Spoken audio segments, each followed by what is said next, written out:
ए अल्लाह, तुझे मोहब्बत बाँटने वाले हमारे आका मोहम्मद मुस्तफ़ा सल्लल्लाहु अलैहि वसल्लम का वास्ता हमें अपनी मोहब्बत नसीब फ़रमा। ए अल्लाह, जो लोग तुझसे मोहब्बत रखते हैं उनकी मोहब्बत नसीब फ़रमा। ए अल्लाह, अपने आशिकों, अपने महबूब बंदों की मोहब्बत नसीब फ़रमा। ए अल्लाह, जो ये माल तेरी मोहब्बत का ज़रिया है उनकी मोहब्बत नसीब फ़रमा। ए अल्लाह, तेरे महबूब बंदों के दीदार से मोहब्बत नसीब फ़रमा। ए अल्लाह, तेरे आशिकों की सोहबत से मोहब्बत नसीब फ़रमा।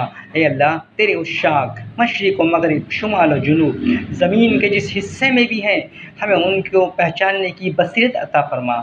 हम सब के लिए उनकी इलाक़ा और इल्तिक़ा को मुक़द्दर फ़रमा दे। ए अल्लाह, हम अपनी नादानी से उनसे ना भी मिलें तो तू उनको हम पर करीम फ़रमा कर उनकी सोहबत नसीब फ़रमा। ए अल्लाह, हमें अपना आशिक़, दीवाना, मुत्तक़ी और परहेज़गार बना दे।